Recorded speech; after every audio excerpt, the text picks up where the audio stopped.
Hello students, आपको बताएंगे दो प्रॉब्लम। दोनों प्रॉब्लम बेहतरीन है। ये आपका प्रीवियस ईयर का क्वेश्चन पेपर से लिया गया है। तो दोनों प्रॉब्लम का सॉल्यूशन स्टेप बाय स्टेप करेंगे स्टूडेंट। ये आपका जेएसएससी जेई का आपका electrical engineering part B paper 1 का दो प्रॉब्लम लिए हैं। दोनों प्रॉब्लम न्यूमेरिकल बेसिस प्रॉब्लम है। ये दोनों प्रॉब्लम को कैसे सॉल्विंग करेंगे स्टेप बाय स्टेप, तो आपको ध्यान देना होगा। तो आपको पूरा इस दोनों प्रॉब्लम का कॉन्सेप्ट स्टूडेंट क्या हो जाएगा, समझ में आएगा। चलो स्टूडेंट आगे को चलते हैं।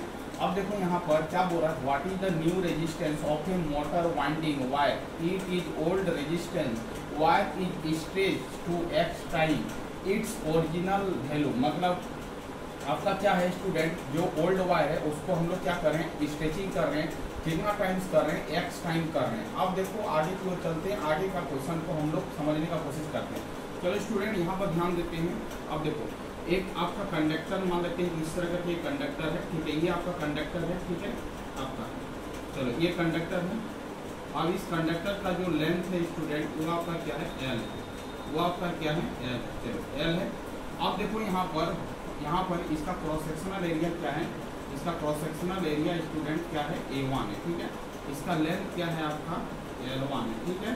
अब देखो, अब ये इस कंडक्टर को क्या कर रहे हैं, स्ट्रेचिंग कर रहे हैं। तो स्ट्रेचिंग करेंगे तो ऑब्वियसली इसका क्या होगा स्टूडेंट, लेंथ क्या होगा, इंक्रीज करेगा। चलो लेंथ आपका क्या हो गया, इंक्रीज करेगा। अब ये आपका क्या हो गया, ये लेंथ हो गया।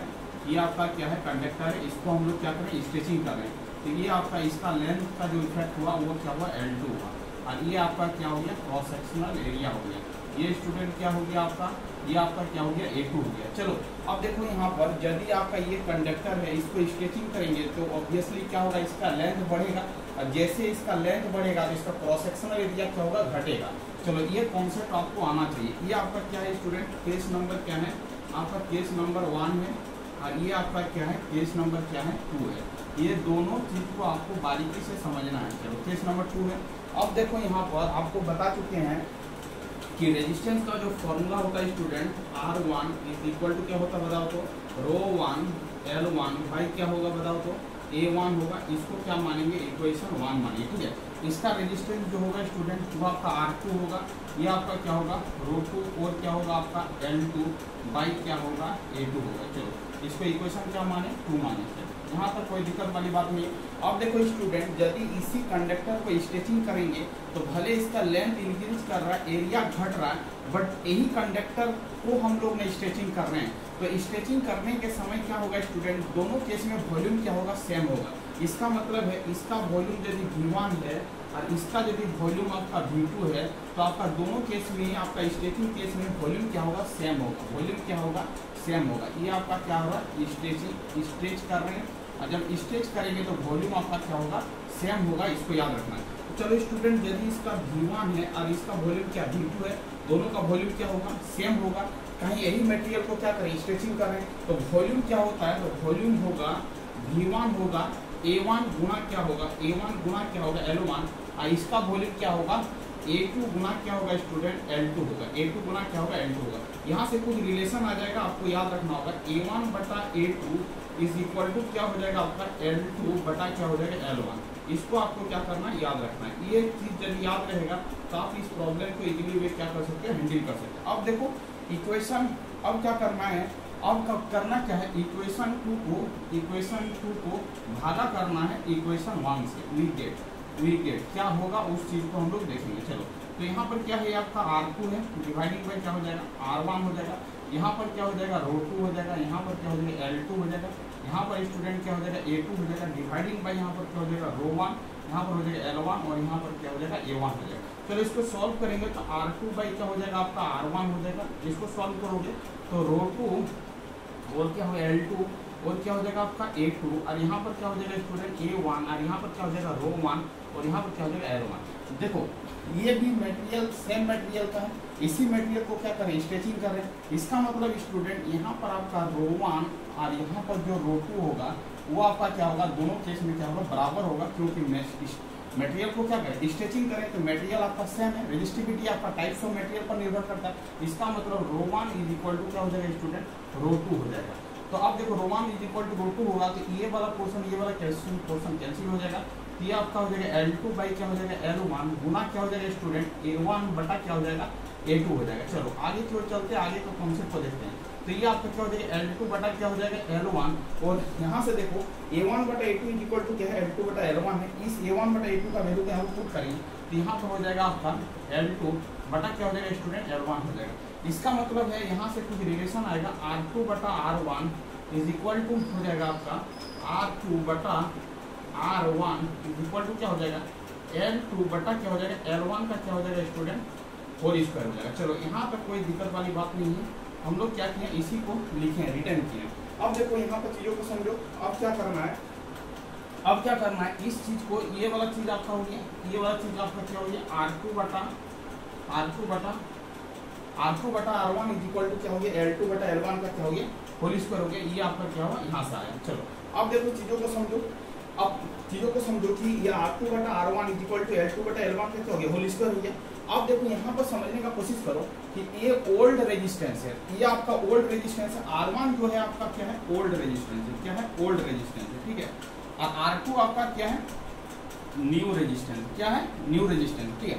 तो बोल रहे थे आपका स्टेज कितना टाइम्स कर रहे हैं एक्स टाइम ओल्ड रेजिस्टेंस का एक्स टाइम क्या कर रहे थे, मतलब उसको खींच रहे हैं। तो ओरिजिनल वैल्यू ऑफ रेजिस्टेंस कितना होगा। अब देखो यहाँ पर समझने का कोशिश करो, यहाँ पर जो हो रहा है वो L2 इज इक्वल टू क्या हो जाएगा, इसी को स्टेज कर रहे हैं, कितना बार स्टेज कर रहे हैं एक्स टाइम ऑफ L1 कर रहे हैं। तो L2 का जो वैल्यू होगा स्टूडेंट एक्स टाइम ऑफ क्या हो जाएगा L1 हो जाएगा, एक्स टाइम ऑफ क्या हो जाएगा L1 हो जाएगा, ठीक है। यही वाला आपको कॉन्सेप्ट को समझना है। क्या बोल रहा है कि जो आपका मतलब न्यू रेजिस्टेंस हो रहा वो स्टेज हो रहा कितना टाइम्स हो रहा है एक्स टाइम स्टेज हो रहा, किसका स्ट्रेचिंग हो रहा ओल्ड रेजिस्टेंस का क्या हो रहा है स्ट्रेचिंग हो रहा। तो आपका क्या हो जाएगा स्टूडेंट यहाँ से देखो ये आपका क्या हो जाएगा R2 बटा क्या हो जाएगा R1, और ये आपका L2 का वैल्यू क्या हो जाएगा एक्स टाइम्स ऑफ क्या हो जाएगा L1 और डिवाइडिंग बाई L1 का क्या हो जाएगा आपका होल स्क्वायर होगा, ये कैंसिल हो जाएगा।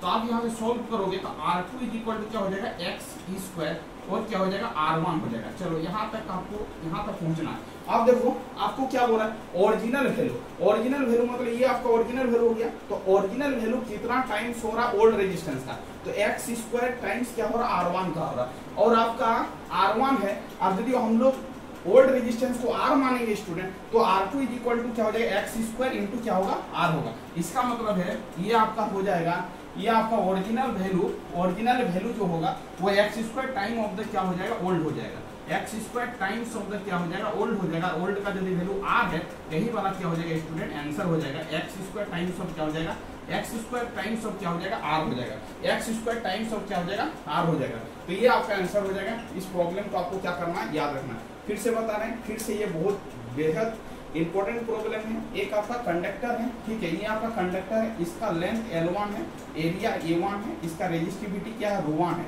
इसका रेजिस्टेंस को हम लोग माने स्टूडेंट R1। ये आपका केस नंबर 1 है। इसी को हम लोग क्या करें स्ट्रेचिंग करें, जब स्ट्रेचिंग करेंगे तो क्या होगा इसका लेंथ इंक्रीज करेगा, इंक्रीज कितना कर रहा है L2 x times of L1 हो रहा और इसका एरिया जो हो रहा है A2 हो रहा। जब इसी मटेरियल को स्ट्रेचिंग करेंगे स्टूडेंट तो वॉल्यूम आपका क्या होगा सेम रहेगा, तो V1 इज इक्वल टू क्या होगा V2 होगा। तो A1 volume area into length होता है, एरिया इंटू लेंथ होता है, A1 by A2 is equal to L2 by क्या होगा L1 होगा। इसका रेजिस्टेंस का फॉर्मूला होगा R1 is equal to ρ1 L1 by क्या होगा A1 होगा, ठीक है। इसका फॉर्मूला होगा R2 is equal to ρ2 L2 by क्या होगा L2 बाई क्या होगा A2 होगा। चलो अब देखो क्या करते हैं, यहाँ से कुछ रिलेशन निकालते हैं, इक्वेशन 2 भागा इक्वेशन 1 करते हैं। तो R2 by R1 is equal to R2 का जो वैल्यू है इसको पुट करेंगे, R1 का जो वैल्यू है इसको पुट करेंगे, इसको सॉल्व करेंगे तो R2 by R1 is equal to ρ2 गुना L2 dividing by A2 multiply A1 dividing by ρ1 L1 होगा। ये मटेरियल क्या है सेम है, इसी मटेरियल का स्ट्रेचिंग करें तो आपका रेजिस्टिविटी टाइप्स ऑफ मटेरियल पर निर्भर करता है। इसका मतलब इसका रेजिस्टिविटी और इसका रेजिस्टिविटी क्या होगा सेम होगा, तो रेजिस्टिविटी क्या हो जाएगा कैंसिल हो जाएगा, A1 बटा A2 इंटू L2 बटा क्या होगा L1 होगा। A1 बटा A2 का वैल्यू है L2 बटा L1, इसका वैल्यू को पुट करेंगे तो R1 बटा R2 is equal to L2 बटा L1 का क्या हो जाएगा होल स्क्वायर आ जाएगा। अब यहाँ से कुछ कंडीशन को लेंगे। अब देखो L2 का जो वैल्यू है उसको पुट करेंगे, x टाइम्स ऑफ क्या L1 है, तो x टाइम्स ऑफ L1 और ये नीचे L1 है कैंसिल हो जाएगा। तो R2 बटा R1 इज इक्वल टू क्या हो जाएगा एक्स स्क्वायर आ जाएगा। तो ये आपका जो सेकंड रेजिस्टेंस है ये आपका न्यू है तो बोल रहा न्यू रेजिस्टेंस कितना टाइम्स होगा ओल्ड रेजिस्टेंस का, तो न्यू रेजिस्टेंस R2 है, R2 is x square times of क्या होगा ओल्ड रेजिस्टेंस होगा R1। और यदि R1 है तो R1 का यदि वैल्यू को R मानेंगे तो ये एक्स स्क्वायर इंटू क्या होगा R होगा। ये सीधे भाषा में आपको याद रखना है, इसका डायरेक्ट प्रॉब्लम आता है तो आपको याद रखना है कि ओरिजिनल वैल्यू जो होगा एक्स स्क्वायर टाइम्स ऑफ क्या होगा ओल्ड वैल्यू होगा। इसका प्रॉब्लम का आंसर जो होगा स्टूडेंट आपका क्या होगा बी होगा। ये बेहद इंपॉर्टेंट प्रॉब्लम है, इसको बार बार क्या करना है रिवीजन करना है, तो आप इस प्रॉब्लम को इजीली वे क्या कर सकते हो सॉल्व कर सकते हो। इस प्रॉब्लम का आंसर हो जाएगा आपका बी। चलो आगे क्यों चलते हैं, आगे का प्रॉब्लम को देखते हैं कि आगे का प्रॉब्लम क्या है। आपसे पूछ रहा है एक सर्किट दिया गया है, सर्किट देने के बाद आपसे पूछ रहा है find the value of I2 and I3 पूछ रहा है। I2 और I3 का वैल्यू को क्या करना है फाइंड आउट करना है, यानी हाँ हमको क्या करना होगा फाइंड आउट करना होगा। कैसे फाइंड आउट करेंगे तो उस चीज को हम लोग समझते हैं कि हम I2 और I3 का वैल्यू को कैसे फाइंड आउट करेंगे। चलो स्टूडेंट हम क्या करते हैं नोट लगाते हैं, नोट लगा के इस प्रॉब्लम को सॉल्व करते हैं। यहाँ पर नोट लगाते हैं, ठीक है। अब देखो यदि यहाँ पर नोट लगाएंगे तो आपका नोट कितना होगा, दो नोट होगा, दो नोट होगा कि नहीं, I2 और I3 का वैल्यू को फाइंड आउट करना। चलो नोट लगाते हैं, नोट को देखते हैं। यदि स्टूडेंट ये यदि भी होगा तो ये भी क्या होगा भी होगा, क्योंकि आपका यहाँ पर कोई रेजिस्टेंस नहीं है, कॉमन नोट होगा भी नोट होगा। अब देखो इसका नोट का इक्वेशन को कैसे लिखेंगे उस चीज को आप समझो। तो यहाँ पर क्या है, ये आपका एरो है, ये प्लस होगा, ये आपका क्या होगा माइनस होगा। चलो यहाँ पर देखो नोड में करंट इन कर रहा है तो -6 एम्पियर होगा, प्लस नजर आ रहा था माइनस लिखोगे। यहाँ पर क्या हो जाएगा V -36 बाई क्या हो जाएगा 12 हो जाएगा। फिर यहाँ से क्या लिखोगे बताओ तो V बाई क्या लिखोगे 6, और यहाँ से क्या लिखोगे V -9 बटा कितना हो जाएगा आपका 3 2 5 हो जाएगा, इज इक्वल टू क्या हो जाएगा 0 हो जाएगा। अब इसको देखो यहाँ पर V माइनस क्या हो जाएगा 36 और बटा क्या कितना हो जाएगा 12 और क्या हो जाएगा V बटा क्या हो जाएगा 6 और क्या हो जाएगा V -9 बटा 5 हो जाएगा। अच्छे आपका स्टूडेंट वहां पर चल जाएगा, ठीक है। अब देखो आप प्रॉब्लम को सॉल्व करते हैं। 12 6 और 5 का जो एलसीएम होगा वो क्या होगा, 12 24 3 36 12 12 60 हो जाएगा। 60 होगा कि नहीं बताओ, 60 होगा तो 12 25 60 होता है, तो 60 एलसीएम लेते हैं। यहाँ पर क्या हो जाएगा 5 हो जाएगा, ये हो जाएगा V माइनस क्या हो जाएगा 36 और यहाँ पर क्या हो जाएगा स्टूडेंट 10 भी हो जाएगा। और ये क्या होता है 12 25 60 तो 12 और क्या हो जाएगा V -9 इज इक्वल टू कितना हो जाएगा 6 हो जाएगा। इसको सॉल्व करो तो 5 भी आ जाएगा, इसको सॉल्व करोगे तो 5 6 के 30 हो जाएगा, 30 5 के 15 16 17 18 180 हो जाएगा स्टूडेंट। अब इसको क्या करना है 10 भी करना है, ये आपका क्या हो जाएगा 12 भी हो जाएगा। और ये क्या हो जाएगा बताओ तो 12 नाम 108 होता है और इसको सॉल्व करेंगे तो 360 आ जाएगा, ठीक है। अब देखो स्टूडेंट ये आपका क्या हो जाएगा 12 और 10 क्या हो जाएगा 22 23 24 25 26 27 भी इधर आ जाएगा। चलो ठीक है 27 भी आ गया, उसको सबको उधर ले जाएंगे तो 360 प्लस क्या हो जाएगा 180 प्लस क्या हो जाएगा 108 हो जाएगा। इसको ऐड करो बताओ 360 और 180 और क्या करना 108 पे ऐड करना, तो ये 8 हो जाएगा स्टूडेंट। फिर दोबारा 13 14 ये हो जाएगा और 3 के 4 के 5 के 6 600 क्या हो जाएगा बताओ तो 648 हो जाएगा, 648 हो जाएगा। भागा कितना हो जाएगा 27 इज इक्वल टू क्या हो जाएगा भी हो जाएगा। चलो यहाँ तक आ गया। अब देखो स्टूडेंट अब आपको करना है क्या, इसको कैंसिल करना है। तो कैंसिल कैसे करेंगे देखो कितना बार में जाएगा, तो 27 भागा क्या करो 27 भागा 684 है ना, तो 27 दिया 27 दूनी कितना हो जाएगा 54, 27 दूनी 54 हो जाएगा, ये 0 हो जाएगा, यहाँ पर 1 हो जाएगा 1 हो जाएगा और ये क्या हो जाएगा 3 बार में कैंसिल हो जाएगा 7 चौक 8 4 बार में देखो 7 चौक 28 होता है, 2 4 में 8 7 ये 24 आ जाएगा स्टूडेंट, पूरा पूरी कैंसिल हो जाएगा। इसका वैल्यू कितना आ गया 24 आ गया, 24 वोल्ट आ गया, कितना आ गया 24 वोल्ट आ गया। इसका मतलब V का वैल्यू आपका निकल चुका है 24 वोल्ट। चलो ठीक है V का वैल्यू निकल चुका है, कितना निकल चुका है 24 वोल्ट, 24 वोल्ट निकल चुका है। इसका मतलब है कि आपका V का जो वैल्यू होगा स्टूडेंट वो आपका क्या होगा 24 होगा। चलो आगे क्यों चलते हैं, आगे का कॉन्सेप्ट को समझते हैं। तो V का वैल्यू अकॉर्डिंग टू सिचुएशन कितना निकला 24 निकला, ये भी कितना निकला बताओ 24 निकला। चलो आगे चलते हैं, आगे का प्रॉब्लम को सॉल्व करें। तो I3 का जो वैल्यू होगा वो उसको निकालें। ये ब्रांच में क्या होगा आपका I3 फॉलो करेगा, बताओ I3 फॉलो करेगा कि नहीं बताओ I3, तो I3 का वैल्यू क्या हो जाएगा बताओ, I3 का जो वैल्यू होगा वो क्या हो जाएगा 24 माइनस 9 और भागा कितना हो जाएगा बताओ तो भागा हो जाएगा 5, ठीक है। तो अब इसको सॉल्व करोगे 15 16 17 18 19 20 21 22 23 24 15 आ जाएगा, 15 भागा कितना हो जाएगा 5, 15 भागा 5 हो जाएगा। इसको कैंसिल करेंगे स्टूडेंट तो कितना हो जाएगा 3 एम्पियर आ जाएगा, कितना आ जाएगा 3 एम्पियर आ जाएगा। इसका मतलब I3 का वैल्यू कितना हो गया 3 एम्पियर आ गया, I3 का वैल्यू कितना हो गया 3 एम्पियर। इसको कैंसिल करेंगे तो 3 एम्पियर आएगा।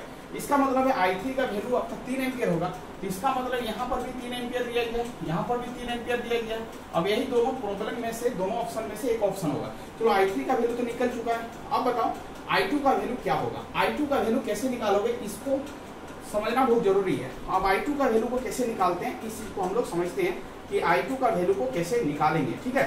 अब देखो I2 का वैल्यू को कैसे निकालेंगे, तो यहाँ से समझते हैं कि I2 का वैल्यू कैसे निकलेगा। तो देखो स्टूडेंट, यहाँ का करंट को पहले फाइंड आउट करते हैं। यहाँ का करंट कितना होगा, तो यहाँ का करंट कितना होगा ये चीज को समझो कि यहाँ का करंट कितना होगा, ठीक है। तो देखो यहाँ पर 24 भागा कितना होगा, 24 माइनस 0 भागा कितना होगा, 6 होगा।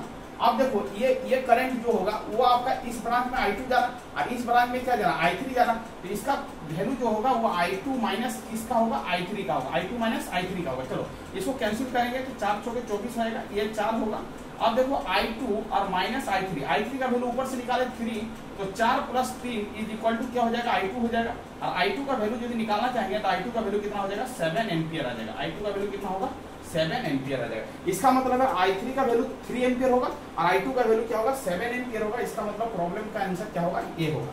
सीधी भाषा में समझो, फिर से बता रहे हैं, इस प्रॉब्लम बहुत बेहद इंपॉर्टेंट प्रॉब्लम है। आपको क्या करना, नोट लगाना है। यहाँ पर नोट का पोटेंशियल आपको क्या करना, भी कंसीडर करना। ये यदि भी होगा तो ये भी क्या होगा, भी होगा। अब नोट का इक्वेशन लिखना है। यहाँ से करंट इन करेगा तो माइनस लिखेंगे, यहाँ पर होगा भी माइनस 36 भागा क्या होगा 12, भी माइनस 0 भागा 6, भी माइनस 9 भागा क्या होगा 5। इसको एलसीएम लेंगे, सॉल्व करेंगे। सीधी कॉन्सेप्ट में इसको सॉल्व करना है। ये सिंपल मैथमेटिक्स का कॉन्सेप्ट है। सॉल्व करेंगे, भी का वैल्यू 24 आ गया, यहाँ पर भी 24 होगा, यहाँ पर भी 24 होगा। अब I3 का वैल्यू निकालेंगे। I3 का वैल्यू कैसे होगा, I3 का करंट इस डायरेक्शन में फॉलो कर रहा है, इस डायरेक्शन में I3, इस ब्रांच का पूरा करंट क्या होगा, I3 होगा। तो 24 minus 9 dividing by 5 is equal to क्या हो जाएगा, I3 का वैल्यू आ गया 3 एम्पियर। चलो I3 का वैल्यू कितना आ गया, 3 एम्पियर आ गया। I3 का वैल्यू कितना आ गया, 3 एम्पियर आ गया। चलो ठीक है। अब I2 का वैल्यू निकालना है। इस ब्रांच का करंट को हम लोग फाइंड आउट कर लेते हैं। तो इस ब्रांच का करंट जो होगा, इस ब्रांच का जो करंट होगा वो आपका कितना हो जाएगा, 24 भागा 6 मतलब कितना हो जाएगा, 24 भागा 6 मतलब 4 एम्पियर होगा। कितना होगा, 4 एम्पियर होगा। अभी बताओ, ठीक है 4 एम्पियर होगा। अब देखो इस ब्रांच का करंट 4 एम्पियर है, बट इधर से आपका क्या हो रहा है, इधर से आपका I2 जा रहा है। तो इसका डायरेक्शन और I2 का डायरेक्शन सेम है और I3 का डायरेक्शन अपोजिट है। तो 4 इज इक्वल टू क्या हो जाएगा, I2 माइनस क्या होगा, I3 होगा। 4 is equal to I2 minus I3 होगा। और I3 का वैल्यू आपको पता है 3 पुट करेंगे तो I2 का वैल्यू निकल जाएगा। इसको सॉल्व करेंगे तो 3 को इधर लाएंगे तो I2 का वैल्यू कितना हो जाएगा, 7 एम्पियर आ जाएगा। ये दोनों प्रॉब्लम क्या है, बेहद इंपॉर्टेंट है। इसका आंसर हो जाएगा स्टूडेंट बी और इसका आंसर हो जाएगा आपका ए। इस तरह का प्रॉब्लम आपका एग्जाम में आने की संभावना बहुत ज्यादा है। ये दोनों प्रॉब्लम को क्या करना, आपको स्टेप बाय स्टेप समझना है और स्टेप बाय स्टेप समझ के क्या करना, 2 बार अपने से प्रैक्टिस करना, तो आप इस प्रॉब्लम को क्या कर सकते हो, अपने से सॉल्व कर सकते हो। Thank you student. यदि आप वीडियो में नए हैं तो वीडियो को क्या करना है, सब्सक्राइब कर लेना, चैनल को सब्सक्राइब कर लेना है और क्या करना, लाइक भी कर देना है। थैंक यू स्टूडेंट, बंदे।